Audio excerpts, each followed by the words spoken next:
Hello guys, ನಮಸ್ತೆ. Welcome back to my channel. ಇವತ್ತು ಎಲ್ಲರಿಗೂ ಮೋಸ್ಟ್ ಫೇವ್ರೆಟ್ ಆ್ಯಂಡ್ ಕ್ವಿಕ್ ಆಗಿ ಆಗೋ ಟೊಮೆಟೊ ಬಾತ್ ರೆಸಿಪಿ ತೋರಿಸ್ತಿದ್ದೀವಿ. ಮೊದಲನೇದಾಗಿ ಒಗ್ಗರಣೆಗೆ ಏನೇನು ಬೇಕು ಅಂತ ನೋಡೋಣ ಬನ್ನಿ. 1-2 ಹೆಚ್ಚಿರೋ ಈರುಳ್ಳಿ, ಮಸಾಲೆ ಪದಾರ್ಥಗಳು, ಬಟಾಣಿ, ಗರಂ ಮಸಾಲ, ಉಪ್ಪು, ಹಾಗೆ 4-5 ಹೆಚ್ಚಿರೋ ಟೊಮೆಟೊ.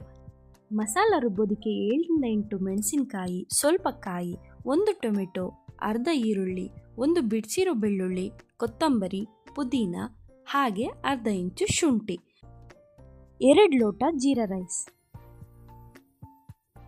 ನಾವಿಲ್ಲಿ 2 ಥರ ಮೆಣಸಿನ್ಕಾಯಿ ತಗೊಂಡಿದ್ದೀವಿ. ಒಂದು ಬ್ಯಾಡ್ಗೆ, ಇನ್ನೊಂದು ಕೆಂಪು ಮೆಣಸಿನ್ಕಾಯಿ. ನೀವು ಬೇಕಿದ್ರೆ ಒಂದೇ ಥರ ಹಾಕೋಬಹುದು. ಬ್ಯಾಡ್ಗೆ ಹಾಕೋದ್ರಿಂದ ಖಾರ ಅಷ್ಟಿರಲ್ಲ, ಬಟ್ ಕಲರ್ ತುಂಬ ಚೆನ್ನಾಗಿ ಕೊಡುತ್ತೆ.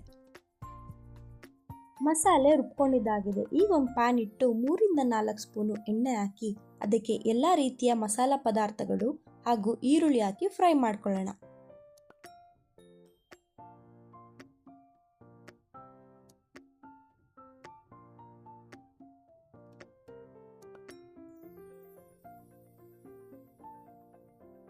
ಈರುಳ್ಳಿ ಚೆನ್ನಾಗಿ ಫ್ರೈ ಆಗಿದೆ. ಈಗ ಹೆಚ್ಚಿರೋ ಟೊಮೆಟೊ ಹಾಕೊಳ್ಳೋಣ. ಟೊಮೆಟೊ ಸಾಫ್ಟ್ ಆಗೋವರೆಗೂ ಚೆನ್ನಾಗಿ ಫ್ರೈ ಮಾಡ್ಕೊಳ್ಳಿ.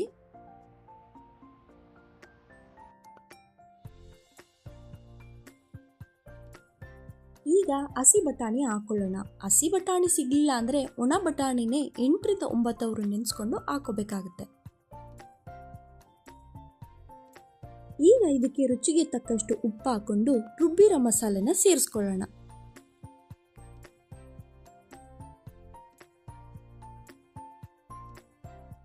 ಮಸಾಲೆ ಹಾಗೆ ಚೆನ್ನಾಗಿ ಫ್ರೈ ಆಗ್ತಿರ್ಲಿ. ಈಗ ಒಂದು ತಟ್ಟೆ ಮುಚ್ಕೊಂಡು ಅಕ್ಕಿ ತೊಳ್ಕೊಳ್ಳೋಣ.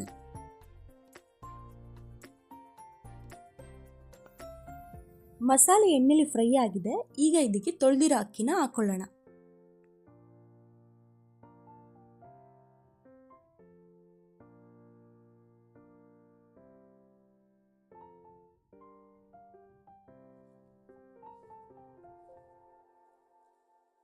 ಮಸಾಲೆ ಜೊತೆ ಅಕ್ಕಿನ ಚೆನ್ನಾಗಿ ಮಿಕ್ಸ್ ಮಾಡಿಕೊಂಡು ಇದಕ್ಕೆ 2 ಲೋಟ ಅಕ್ಕಿಗೆ 3.5 ಲೋಟ ನೀರು ಹಾಕ್ಕೊಳ್ಳಿ.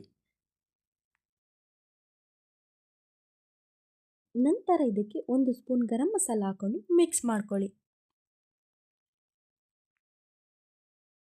ಇದು ಕುಕ್ಕರ್ ಪಾನ್ ಆಗಿರೋದ್ರಿಂದ ಮುಚ್ಚಳದಲ್ಲಿರೋ ಕ್ಯಾಸ್ಕೆಟ್ನ ತೆಗೆದು ಹಾಗೆ ಮುಚ್ಚಿದ್ದೀವಿ.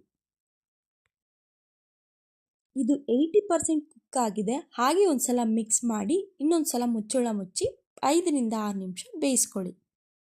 ಈಗ ಉರಿನ ಕಡಿಮೆ ಮಾಡ್ಕೋಬೇಕು.